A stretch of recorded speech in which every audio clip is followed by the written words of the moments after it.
नमस्कार. देशामध्ये कालपर्यंत भयान शांतता होती. इतकी शांतता की या देशामध्ये जिवंतपणा आहे की नाही असे एक वातावरण होतं, ज्याला आपण वादळापूर्वीची शांतता म्हणू शकता.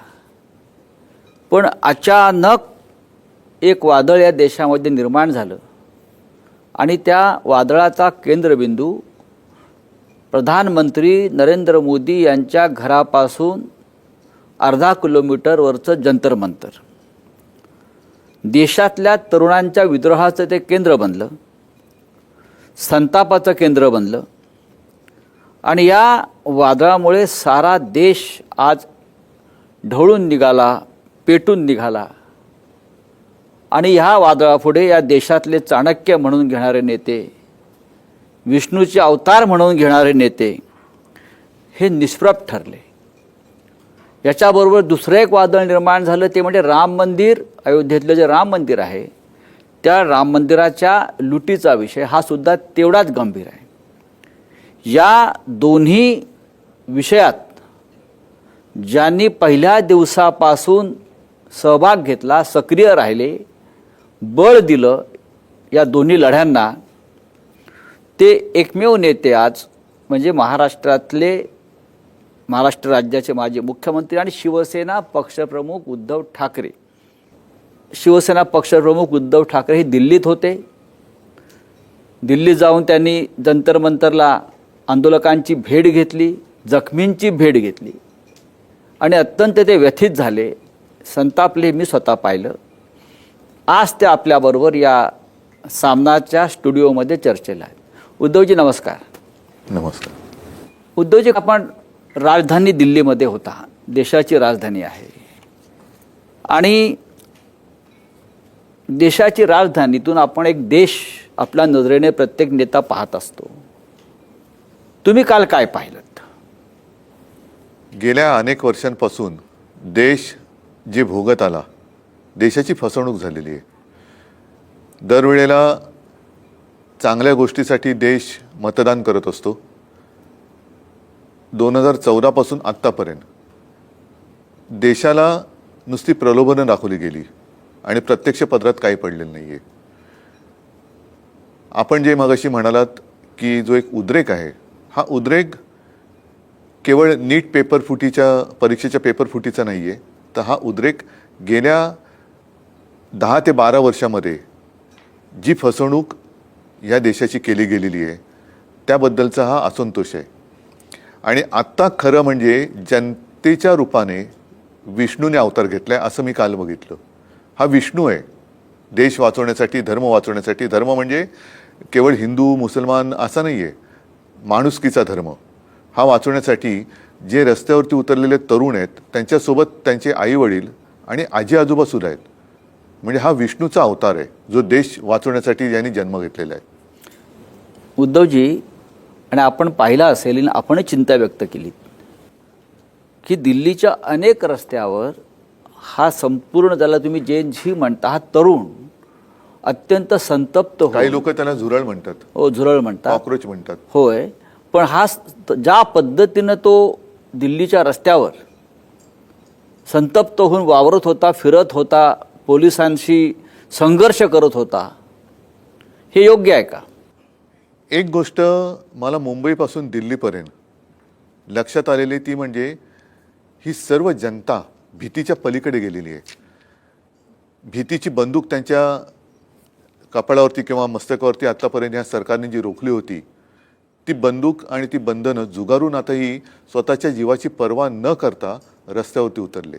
आणि का उतरणार नाही याचं कारण असं की 2014 पासून एका भोळ्या अपेक्षेने, भाबडेपणाने ज्यांना पाठिंबा दिला त्यांनीच पाठीतवार केल्याची भावना या जनतेच्या मनात आहे. आणि बघा ना तुम्ही, प्रत्येक ठिकाणी नकार घंटाच आहे. रोजगार मिळत आहेत का? नाही. रोजगार मिळत नाही आहे. महागाई कमी होते का? नाही. पेट्रोलचे भाव कमी झालेत का? गॅसचे भाव झालेत का? नाही. पेट्रोलमध्ये आता इथेनॉलचं मिश्रण म्हणजे त्याच्यात सुद्धा भेसळ व्हायला लागलेली आहे. रस्त्यावरती खड्डे पडत आहेत, पूल पडत आहेत. पक्ष फोडले जात आहेत, दानपेट्या म्हणजे राम मंदिराची पेटी दानपेटी फोडली जाते, फोडली म्हणजे लुटली जाते, पेपर फुटत आहेत. म्हणजे या सरकारला कशाचीच काही पडलेलं नाहीये. म्हणजे सरकार अपयशी आहे किंवा पूर्णपणे किंवा सरकार लुटारूच्या भूमिकेत आहे, नक्की तुम्हाला काय म्हणायचं आहे? सरकार म्हणजे शेवटी काय, सरकारी एक यंत्रणा आहे, व्यवस्था आहे. ज्यांना ती व्यवस्था यंत्रणा चालवता येत नाही अशा लोकांच्या हातात हे सरकार आहे. हे देशाचं दुर्दैव आहे आणि त्याच्या विरुद्ध आज जनता पेटलेली आहे. फक्त दिल्लीत नाही तर देशाच्या कानाकोपऱ्यामध्ये, खास करून तुम्ही मुंबईत सुरुवात केली. हो, अशा पहिल्या दिवसापासून आपण पहिल्या दिवसापासून तर आंदोलनात आहात. या देशाची तरुण पिढी त्यांच्या भवितव्यासाठी रस्त्यावरती उतरली आहे आणि ती या देशाची शिक्षण पद्धती आणि शिक्षण व्यवस्था कोलमडली आहे. हे या आंदोलनाचं मुख्य विचारधारा किंवा केंद्र आहे. बाकी कोणते विषय घेत नाही. ह्याच्यामध्ये मी म्हटलं ना की ही मालिका आहे. पहिली गोष्ट म्हणजे मला व्यवस्थित शिक्षण मिळत नाही, इथून या तरुणांच्या रागाला सुरुवात झालेली आहे. जो शिकलाय सवरलाय त्याला नोकरी मिळत नाही, ही दुसरी गोष्ट. नोकरी मिळाली तर घर चालवायला पगार पुरत नाही, ही तिसरी गोष्ट. त्याच्यानंतर मी ज्याला मत देतोय तो जागेवरती राहत नाहीये, तोच मला फसवतोय. स्वतःचे विकास होत आहेत पण मला साधी रोजीरोटी मिळत नाहीये आणि त्याच्यावरती मीठ चोळलं जाते. ते असं आहे, पंतप्रधानांकडनं सांगितलं जातं की 80 देशात साधारणतः आता किती 150 कोटी असतील लोक, त्यातल्या 80 कोटी लोकांना हे फुकट रेशन देतात. म्हणजे तुम्ही काय उपकार करतात का? कोणाला तुमचं काय फुकट नको आहे, त्यांना कष्ट करण्याची त्यांच्यात धमक आहे. त्या कष्टाला फक्त तुम्ही व्यवस्थित मान द्या, सन्मान द्या. आणि अशी मुलं जेव्हा रस्त्यावरती उतरतात त्यांची कॉकरोच म्हणून हेटाळणी केली जाते. अशी लोक काय लायकीची आहेत, ज्यांना म्हणजे तरुणांना कॉकरोच म्हणणारी लोक काय लायकीची? ही हेटाळणी या देशाच्या मुख्य न्यायाधीशांनी केली आहे. हो, पण ही अयोग्य आहे. कॉकरोच म्हणजे म्हणून मी म्हटलं ना की आपल्या देशाच्या स्वातंत्र्य संग्रामात अनेक क्रांतिकारिकांनी आपलं शहीद झालेत, जीव दिलाय, प्राण दिलाय. कोणासाठी दिला? काय वय होती त्यांची? ही जेनझीच म्हणजे याला आपण आता जेनझी म्हणतो, तेव्हा तो शब्द नसेल, मला माहिती नाही, कारण मी नव्हतो त्या काळामध्ये, आपणही नव्हतो. पण त्यांनी त्यावेळेला जर का देशाच्या स्वातंत्र्यासाठी घरादाराची प्राण्याची पर्वा न करता आहुती दिली असेल तर त्यांनी जीव दिला नसता, प्राण दिले नसते, ते शहीद झाले नसते तर ही खुर्चीची ऊब तुम्हाला उभवायला मिळाली असती का? म्हणजे हा त्यांचा अपमान आहे. छत्रपती शिवाजी महाराजांनी 17व्या वर्षी तोरणा जिंकला, ज्ञानेश्वरांनी ज्ञानेश्वरी लिहिली. मग त्यांचं कर्तृत्व हे तुमच्यापेक्षा कित्येक पटीने मोठं आहे. तुम्ही फक्त खुर्चीवर बसलात म्हणून आदरणीय असं नाहीये. नाही, ह्याला असं तुम्हाला खुर्चीबद्दल आदर जरूर आहे, पण त्या खुर्चीवर अशिक्षित लोक बसल्यामुळे खुर्चीचा मान वाढेल अशी वर्तवणूक जर कोण करणार नसेल तर त्याचा आदर कोणी ठेवणार नाही. या देशाचं नेतृत्व आत्ता सुद्धा जे काही मी वाचलं की काल त्यांच्यासमोर परवा जो काय लाठी हल्ला झाला, आपणही माझ्यासोबत होतात. अगदी एक मुलगी वेवळून सांगत होती, आक्रोश करत होती, म्हणजे उद्वेग होता की तिचे कपडे फाडले गेले. हो, मुलींना मारहाण करण्यात आली, अनेकांना काठीला खिळे लावून मारले. ह्याच्यामध्ये काही त्यांचे गुंड घुसवले जे सिव्हिल ड्रेसमध्ये होते पण त्यांच्या हातात पोलिसांचे दांडुके होते. म्हणजे मुलींना कशा पद्धतीने वागवलं, कशा पद्धतीने लाडक्या बहिणी किंवा लाडक्या मुली आहेत ते व्हिडिओ सादर करू पाहत असताना कोर्ट सांगते आम्हाला पाहायला वेळ नाही. कोण आहात तुम्ही? कोण आहात? कोण तुम्ही? कोणासाठी बसल्यात तिकडे? हा प्रश्न विचारायचा नाही. म्हणजे तुम्हाला कुत्र्यांसाठी मांजरांसाठी सुमोटो सगळं करायला वेळ आहे, पण देशाच्या भविष्यासाठी त्यांच्यावरती होणाऱ्या अत्याचारांचे व्हिडिओ बघायला तुम्हाला वेळ नाही. म्हणजे धृतराष्ट्र झालात की काय तुम्ही?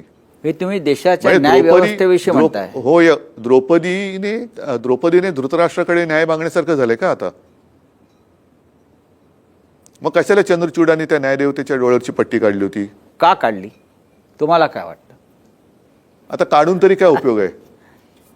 काढून तरी काय उपयोग आहे? जर तुमच्या डोळ्यादेखत सगळं घडूनही तुम्ही ते डोळे झाक करणार असाल तर त्या न्यायदेवतेने ती म्हणेल मला परत पट्टी बांधा. हा देशातल्या जनतेचा अपमान आहे आणि तो कोणी करता कामा नये. सगळं त्यांच्याबद्दल काही बोललं तर लगेच हक्कभंग होतो किंवा मानहानी होते, पण माझ्या देशाच्या भविष्याशी तुम्ही टिंगल करताय, ही देशाची मानहानी आहे. उद्धव साहेब, आपण पाहिलं असेल की देशाच्या सीमेवरच्या अनेक राष्ट्रांमध्ये, मग नेपाळ असेल, बांगलादेश असेल, पुढे लिबिया असेल, तिकडे सुद्धा जेन झी रस्त्यावरती उतरलं आणि त्यांनी सत्ता बदल केला. ही ताकद आहे त्यांची. आणि तेव्हा आपल्या देशाची भावना होती अनेकांची की आपल्याकडे हे कधी होईल, आपल्याकडे हे कधी होईल. बघा आज ते आपल्याकडे तुम्हाला होताना दिसतंय का? शेवटी हे व्हावं अशी कोणाची काही इच्छा नसते. या टोकापर्यंत या तरुणांना जाण्याची वेळ यावी ही कोणाचीच इच्छा नसते. साधी गोष्ट होती किंवा साधी गोष्ट ह्यापुरती मी म्हणेन की परीक्षेचा अभ्यास करून जेव्हा एखादा मुलगा किंवा मुलगी परीक्षेला जाते आणि त्याच्यानंतर तिला पेपर दिल्यानंतर कळतं की पेपर फुटलाय.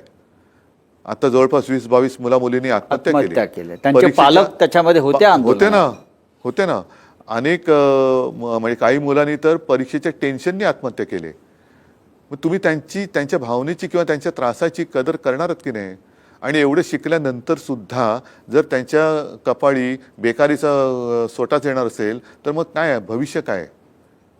का ही मुलं रस्त्यावरती का उतरले? परीक्षा केंद्रात जाऊ इच्छिणारी मुलं रस्त्यावरती का उतरलेत ह्याचा विचार कोण करणार? तुम्ही जेव्हा जंतर मंतरला पोहोचलात रात्री, पाऊस होता, तरीही लोक, तरुण मुलं असंख्य म्हणजे मोठ्या संख्येनं, हजारोच्या संख्येनं तिकडे होती.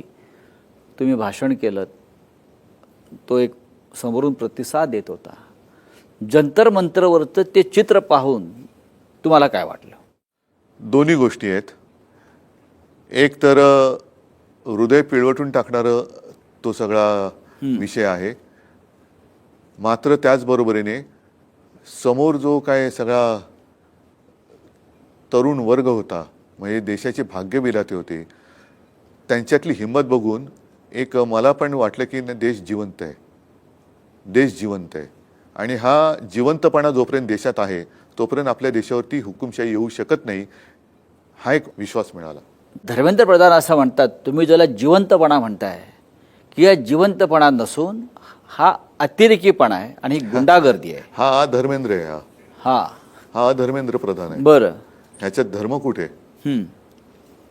म्हणजे हे नुसते जसं शिवसेना प्रमुखांच्या भाषेत ह्यांच्या पार्श्वभागावरती रेषा उमटल्यात म्हणून हे खुर्चीत बसलेत, नाही ते लायकीचे नाही आहेत त्या खुर्चीत बसायला. तुमचं काय म्हणणं आहे? राजीनामा नाही ही धर्मेंद्रनी द्यावा की नरेंद्रनी द्यावा? सगळे द्र आहेत त्या सगळ्या द्रनी द्यावा. अच्छा, कारण ते द्र जे आहेत ते जनतेशी द्रोह करतायत. त्याच्यामुळे देशाला दारिद्र्य येऊ नये एवढीच इच्छा आहे, माझी अपेक्षा आहे. उद्धवजी, हे 12 वर्ष सरकार राज्य करत आहे, 12 वर्ष, आणि 12 वर्ष जनता एका दबावाखाली किंवा एका अंधभक्तीखाली या देशात जगत राहिली.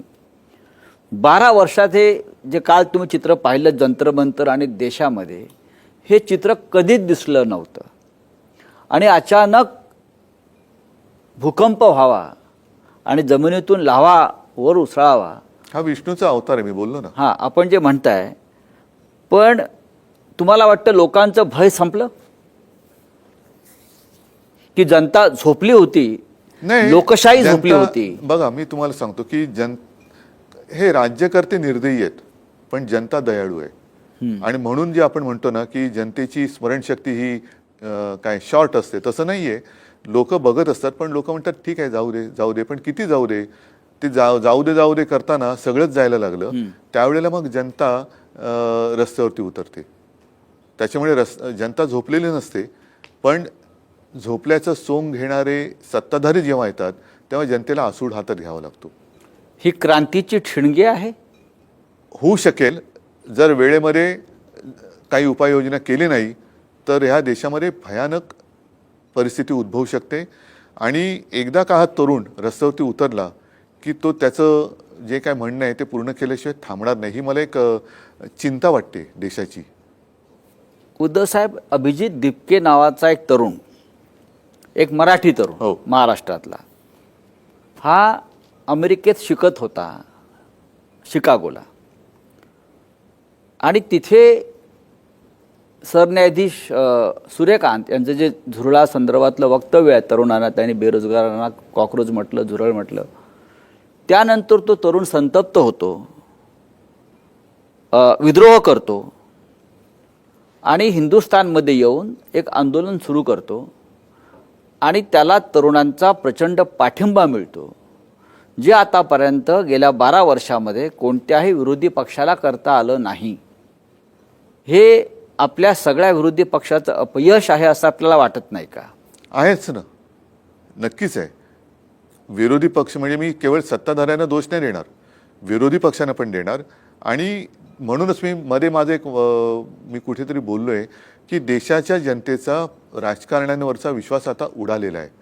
कारण शेवटी स्वतःच्या स्वार्थासाठी पक्ष फोडले जातात. आज हे धर्मेंद्र प्रधान असतील, इतर सगळे असतील, अगदी गृहमंत्री अमित शहांचं सुद्धा हे अपयश आहे की जे पक्ष फोडण्यामध्ये त्यांचं सत्ता कारण सगळं करतायत. हेच जर का तुम्ही धर्मेंद्र प्रधानने नंतर मग सगळी मिलिटरीची यंत्रणा वापरली पेपर निर्णय आणण्यासाठी, हे पेपर फुटण्याच्या आधी का नाही वापरली? तुम्हाला काम दिले ना, लोकांनी निवडून दिले, निवडून दिल्यानंतर तुम्ही तुमच्या खात्याचं काम करा ना. तुम्ही तुमच्या खात्याचा दुरुपयोग पक्ष फोडण्यासाठी करताय. म्हणजे अगदी बंगालमध्ये सुद्धा CRPFचे जवान घुसून तुम्ही स्वतःच्या पक्षाला विजयी करून घेतलं. अशा वेळेला सगळ्यांवरचाच विश्वास उडालाय. म्हणजे जे सैन्य आजपर्यंत पाकिस्तान व्याप्त काश्मीरमध्ये आणि घुसवायला पाहिजे होतं, ते तुम्ही बंगालमध्ये घुसवताय निवडणूक जिंकायला, तिकडे दमदाटी करून निवडणूक जिंकताय. जे मणिपूरमध्ये घुसवायला पाहिजे होतं ते तुम्ही बंगालमध्ये घुसवताय. जे मणिपूरमध्ये त्यांनी शांतता निर्माण करण्यासाठी वापरायला पाहिजे ती शक्ती, ती आज आमच्या तरुणांवरती, मुलींवरती लाठ्याकाठ्या आणि अगदी निर्दयीपणाने अश्रुधूर वापरण्यासाठी तुम्ही सोडण्यासाठी करताय. आणि त्याच्यावरती प्रश्न विचारायला गेल्यानंतर देशद्रोही ठरवले जाते. त्याच्यामुळे आता तुम्ही कोणाकोणाला देशद्रोही ठरवणार? तुमच्या घरातली मुलं पण तिकडे गेलेत. नाही, त्या तरुणांना सुद्धा देशद्रोहीच ठरवलेला आहे. हो, कारण त्याच्यामध्ये पाकिस्तानचा हात आहे, चीनचा हात आहे, मग असं सांगितलं जातं. मग हे आता व्हिडिओ आलेले आहेत की जे सिव्हिल ड्रेसमध्ये, नागरी वेशामध्ये हे गुंड दिसत आहेत. हे गुंड कोणाचे आहेत? भाजपचे आहेत, RSSचे आहेत का पाकिस्तानवरून आणले आहेत? आणि त्यांचे फोटो मी तिकडे जाहीर ह्याच्यात बोललो जंतर मंतरवरती की ते फोटो सोशल मीडियावरती करा प्रसारित आणि वॉन्टेड म्हणून करा. हे वॉन्टेड, हे गुंड आहेत, हे गुंड आहेत. आणि हे गुंड आहेत हे उद्या सरकार बदलल्यानंतर यांना सोडायचं नाही. यांना यांची सजा मिळाली पाहिजे. जे मोदी म्हणालेत की जे अपराधी आहेत त्यांना सोडणार नाहीत, पहिले ह्या गुंडांना अटका करा. पोलीस ज्यांच्या नेम प्लेट नाही आहेत, मग हे कोण आहेत? मग त्यांना तुम्ही नाटक कंपनीचे कपडे घालून हातात दंडा देऊन पोलीस बनवले का तुम्ही? नाही, अशा वेळेला सरकारचं एक धोरण कायम राहिलं, मग ते नरेंद्र मोदी असतील किंवा अमित शहा असतील किंवा भारतीय जनता पक्ष संपूर्ण असेल, ते विरोधी पक्षाला विकत घेतात, आमदार खासदार फोडतात, सरकारं विकत घेतात, निवडणुका विकत घेतात, मतं विकत घेतात, जय पराजय विकत घेतात. या देशामध्ये विरोधी पक्ष कोणता असावा किंवा नेता कोण असावा हे ते ठरवायला लागले. अशा वेळेला एवढा ताकदीचं सरकार असताना ते हे आंदोलन का संपवू शकलं नाहीत? त्यांची ताकद कुठे गेली? म्हणूनच म्हटलं की हा विष्णूचा अवतार आहे, हा रामाचा अवतार आहे. हे आंदोलन विकत नाही घेऊ शकले. आणि हे या निर्दयी रावण रूपी सरकारचा किंवा सरकार रूपी रावणाचा वध केल्याशिवाय आता हे थांबणार नाही. हा विष्णूचा अवतार. आणि जो आरोप केला जातो सातत्यानं की याच्यामध्ये परकीय हात आहे, तुम्हाला वाटतंय का? मला असं वाटतं की आता सरकारमध्ये परकीय हात आहे का, की जो आपल्या मुलांवरती लाठ्या चालवतोय, अश्रुधूर सोडतोय, ह्याच्यात म्हणजे आपलं सरकार कोण चालवतोय हाच आता एक संशोधनाचा विषय आहे. कोण चालवतंय? नाही, हा संशोधनाचा विषय आहे. मी तुम्हाला अजून एक प्रश्न विचारतो की गेल्या काही काळापासून भारतीय जनता पक्षाचा IT सेल ही एक फार मोठी ताकद होती, पण या जेन झीनं जंतर मंतरच्या हा IT सेल उद्ध्वस्त वाट लावून टाकली त्यांची. कारण ज्या पद्धतीची सक्रियता किंवा ज्याला आपण क्रिएटिव्हिटी म्हणतो ती जर तुम्ही पाहिलीत तर त्या मुलांच्या बुद्धीची तुम्हाला अक्षरशः अभिमान वाटतो. नाही, हा लढा तुम्हाला सांगू का, अंधभक्त विरुद्ध देशभक्त असा आहे. अंधभक्त विरुद्ध देशभक्त असा हा लढा आहे. म्हणजे लहान मुली घोषणा देत होत्या. हो. काय घोषणा देत होत्या? आपण मोदींच्या 56 इंचाच्या छातीची नेहमी आपण टीका केली, पण त्या लहान मुलींची घोषणा होती 4, आया आया 56 इंच का बंदर, बाल नरेंद्र बाल नरेंद्र. आणि या घोषणा लोकप्रिय झाल्या, सर्वत्र व्हायरल झाल्या. कोणी गाणी म्हणताय, कोणी तिथे नाटक करताय, कोणी भाषण करताय, कोणी कविता नाही, करताय. लोकांना आता बंदुकीची भीती नाही राहिली, तुरुंगवासाची भीती नाही राहिली आणि हे खूप कौतुकास्पद पण आहे आणि त्याचबरोबरीने सत्ताधाऱ्यांच्या दृष्टीने धोकादायक आणि भीतीदायक आहे. आपल्या देशातल्या लोकशाहीची प्रकृती सध्या कशी आहे? लोकशाहीला मला असं वाटतं या आंदोलनाने आता ऑक्सिजन मिळालेलं आहे. हम्म. जी मरणप्राय झाली होती तिला आता ऑक्सिजन मिळालेलं आहे. कारण कोणाकडेच दाद मागून जर का न्याय मिळणार नसेल आणि द्रौपदीचं वस्त्रहरण होताना धृतराष्ट्र काही हलणार नसेल तर मग ती कोणी कविता लिहिले ना, सुनो द्रौपदी शस्त्र उठा लो, शस्त्र अब उठा. गोविंद ना आएंगे.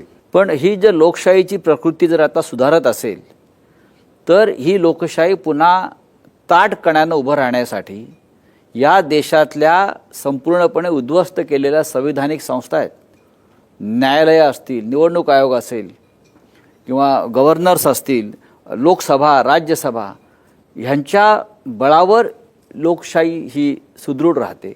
या सगळ्या संस्था आज ज्या मृतावस्थेत पडलेल्या किंवा गुलाम झालेल्या आहेत त्यांचं काय करणार? काही मृतावस्थेत आहेत पण काही दबावाखाली आहेत. हा दबाव एकदा जर का संपला की मला असं वाटतं त्यांना परत नवीन कोंब फुटतील. कारण ह्या गोष्टी होतात, हा निसर्गाचा नियम आहे की पानं झडतात, पानं नव्याने येतात, तर नवीन कोंब येतील. लोकशाही काय मरणार नाही देशातली. जंतर मंतरचे सगळ्यात मोठे पडसाद महाराष्ट्रात उमटले आणि ते शिवसेनेनं सगळ्यात आधी त्याच्यावरती एक भूमिका घेतली. तुम्ही किंवा आदित्य ठाकरे ह्याने नुसती भूमिका घेतली नाही तर आपण शिवाजी पार्वण शिवतीर्थावरती जो एक विराट असा तरुणांचा एक मेळावा घेतलात आणि त्याच्यामध्ये ज्या आपल्या भूमिका मांडल्यात त्याच्यामुळे अख्ख्या महाराष्ट्राच्या कानाकोपऱ्यामध्ये आता हे पडसाद उमटू लागलेले आहेत. तुम्हाला असं का वाटलं की आपण तात्काळ या तरुणांच्या आंदोलनाला पाठिंबा दिला पाहिजे? शिवसेना ही तरुणांचीच संघटना आहे आणि शिवसेनेचा जन्मच मुळात बाळासाहेबांनी इथल्या भूमिपुत्रांच्या न्याय हक्कासाठी तो दिला. जर तरुणांसाठी संघटना लढणार नसेल तर तरुणांसाठी दुसरं कोण लढणार? आणि काय चूक आहे त्यांचं? एक अभिजित दिपके तो तिकडे होता ना, व्यवस्थित होता, शिकत होता, तो शिकून करायची तिकडे नोकरी पकडून राहिलाही असता. त्याला काय गरज होती हा विषय उचलण्याची?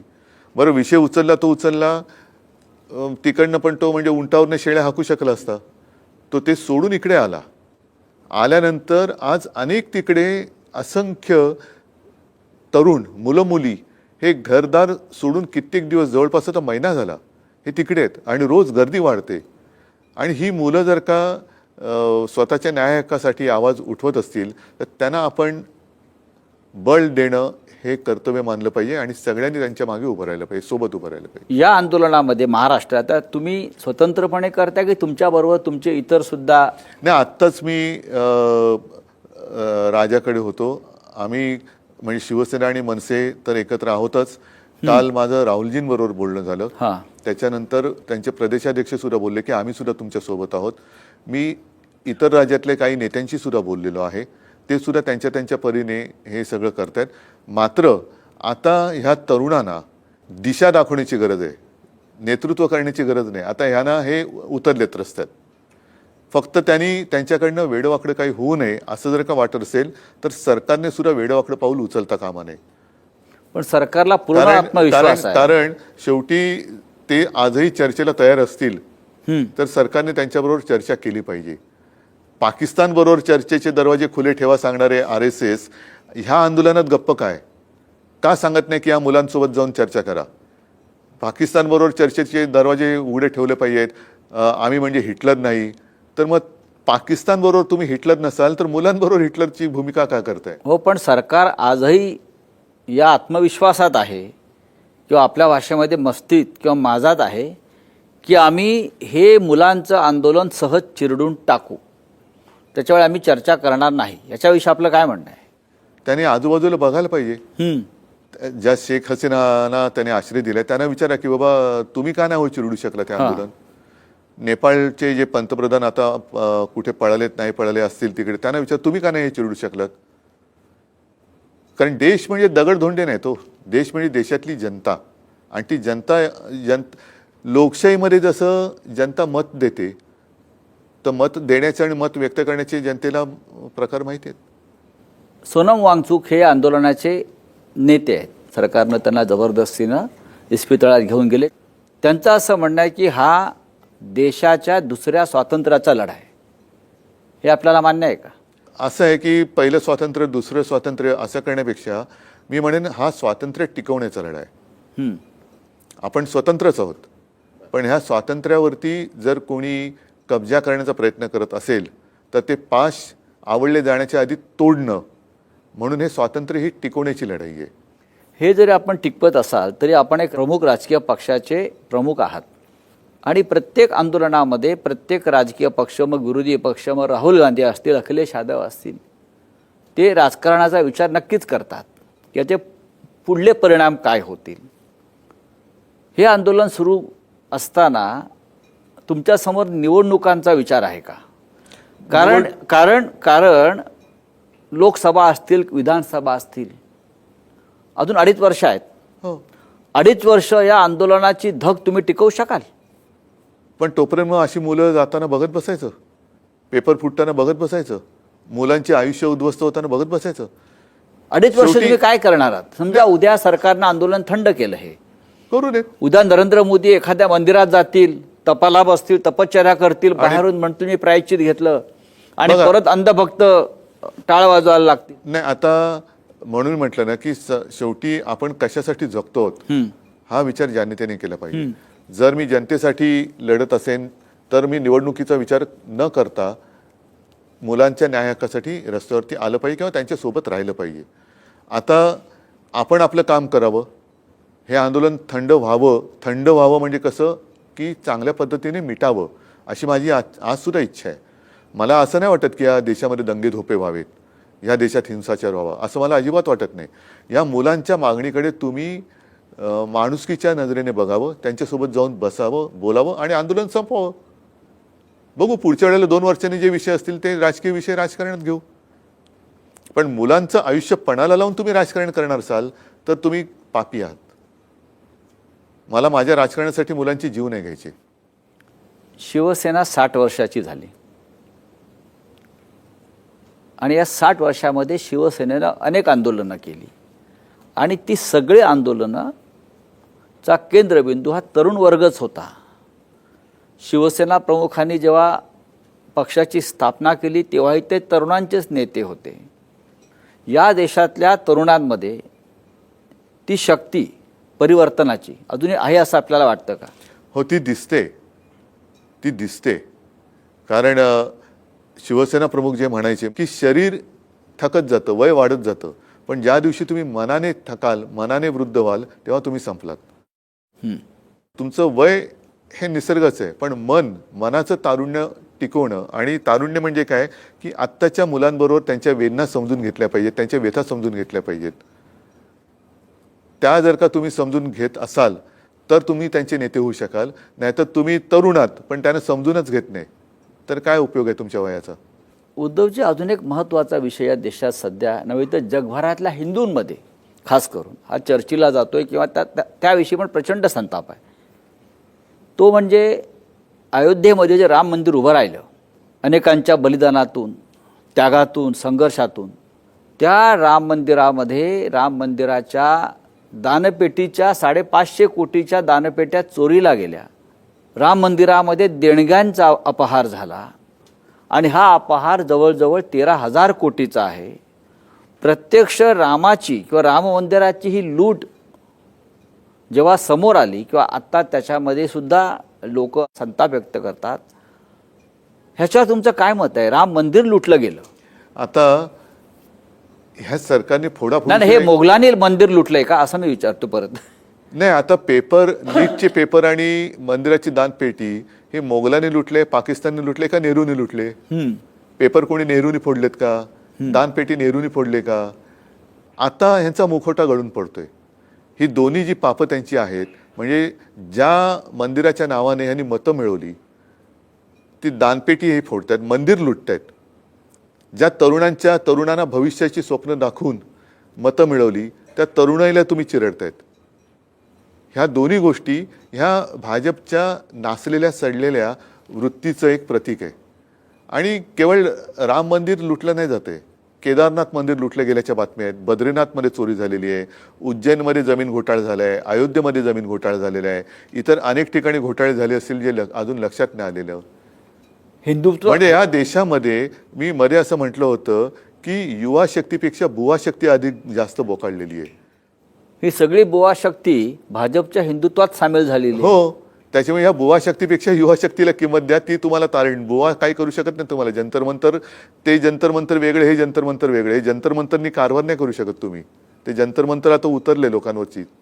ना हा मंदिर लुटीचा विषय तुम्हाला किती गंभीर वाटतोय? अतिशय गंभीर आहे. कारण तुम्ही शेवटी मग कोणत्या आधारावरती सत्तेत आलात? आज जे आम्हाला अनाहूत सल्ले दिले जात आहेत, मंदिर लुटीचं राजकारण करू नका, तुम्ही कोण सांगणार आहे आम्हाला राजकारण करू नका सांगणारे? हिंदुत्वावर सल्ले देतात. हिंदुत्वावरती सल्ले देतात. तुम्ही तुमचं काम करा, आम्हाला आमचं काम करू द्या. आमच्या कामात तुम्ही ढवळाढवळ नाही करायची, आम्ही तुमच्या कामात करतो. आणि मग मंदिराचं राजकारण म्हणजे मला आठवते की ज्या हिंदुत्वाचा प्रचार केला म्हणून बाळासाहेबांचं मतदानाचा अधिकार बाळासाहेबांचा काढून घेतला होता. त्यांना ते निवडणूक कधीच लढवणार नव्हते. निवडणूक लढवण्याचा अधिकार काढून घेतला होता. भोगतोय कोण आज? बाबरी पाडल्यानंतर शिवसैनिकांवरती केसेस झाल्या होत्या. कोण भाजपवाला होता त्याच्यात? तेव्हा तर जबाबदारी यांनी टाळली होती. बरं, राम मंदिराचा निर्णय हा कोर्टाने दिलाय, मग का तिकडे तुम्ही बसलात? राष्ट्रपती का नव्हत्या? मग ते सगळं चांगलं आहे ते तुमचं आणि जे वाईट आहे ते पाकिस्तानचं. याला काहीच अर्थ नाही आहे. त्याच्यामुळे तुम्ही आम्हाला फसवलत, धर्माच्या नावाने मतं मागून फसवलत, चांगली भविष्याची स्वप्न दाखवून तुम्ही आम्हाला इतिहासात नाही पुराणात नेलं. लोकांनी तुम्हाला मतं दिली होती ती उज्ज्वल भविष्यासाठी. अच्छे दिन आएंगे, कुठे आहेत अच्छे दिन? त्यांना अच्छे दिन मंदिर लुटणाऱ्यांना आलेच ना. या पैशातून आमदार खासदार विकत घेतले असं लोक आता चेष्टेने म्हणायला आता लागले. पेट्रोलमध्ये भेसळ करायला लागला तुम्ही, इथेनॉलची. गाड्या बिघडतायत. कष्टाने कमाई करून जे गाडी घेत आहेत, स्कूटर घेत आहेत, त्यांच्या गाड्या बिघडत आहेत. त्यांना जबाबदार कोण? बरं, ते भेसळयुक्त पेट्रोल वापरून ज्या रस्त्याने जात आहेत त्याच्यात 200 वर्ष खड्डे पडणार नव्हते, ते आता पूल पडतायत. खड्डे तर सोडा, पूल पडतायत. नाही, तुम्ही आता राम रक्षा आंदोलन सुरू केलेलं आहे. कारण राम रक्षा करणं हे आमचं काम आहे. हां. राम रक्षा बोलणं हे आमच्या मुख्यमंत्र्यांचं काम आहे. ते काम त्यांच्यावरती सोपवलेलं आहे. रामाचं संरक्षण तुम्ही